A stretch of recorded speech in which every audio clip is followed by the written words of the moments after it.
ముట్టేలా మరో breaking news చూస్తాం. CM Revanth Reddy Delhi పర్యటన కొనసాగుతుంది. కేంద్ర మంత్రులు నిర్మలా సీతారామన్, ధర్మేంద్ర ప్రధాన్తో ఆయన భేటీ అయ్యారు. తెలంగాణ విజన్ డాక్యుమెంట్ను నిర్మలా సీతారామన్కు సీఎం అందజేశారు. ఇక యంగ్ ఇండియా రెసిడెన్షియల్ స్కూళ్లకు పెట్టే ఖర్చును ఎఫ్ఆర్బిఎం పరిధి నుంచి తొలగించాలని రేవంత్ కోరారు. యంగ్ ఇండియా స్కూల్ ప్రాజెక్టు డిపిఆర్ను పంపాలని ముఖ్యమంత్రికి కేంద్ర మంత్రి సూచించారు. ఇక దాన్ని పరిశీలించి నిర్ణయం తీసుకుంటామని తెలిపారు.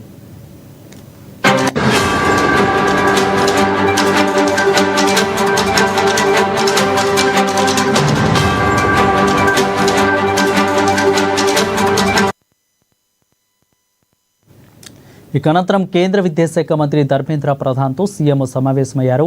అనంతరం కేంద్ర విద్యాశాఖ మంత్రి ధర్మేంద్ర ప్రధాన్తో సీఎం సమావేశమయ్యారు.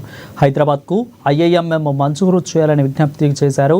ఇక ఐఐఎం కోసం 200 ఎకరాల భూమిని గుర్తించినట్లు తెలిపారు. అదేవిధంగా తెలంగాణకు 9 కేంద్రీయ విశ్వవిద్యాలయాలు మంజూరు చేయాలని కోరారు.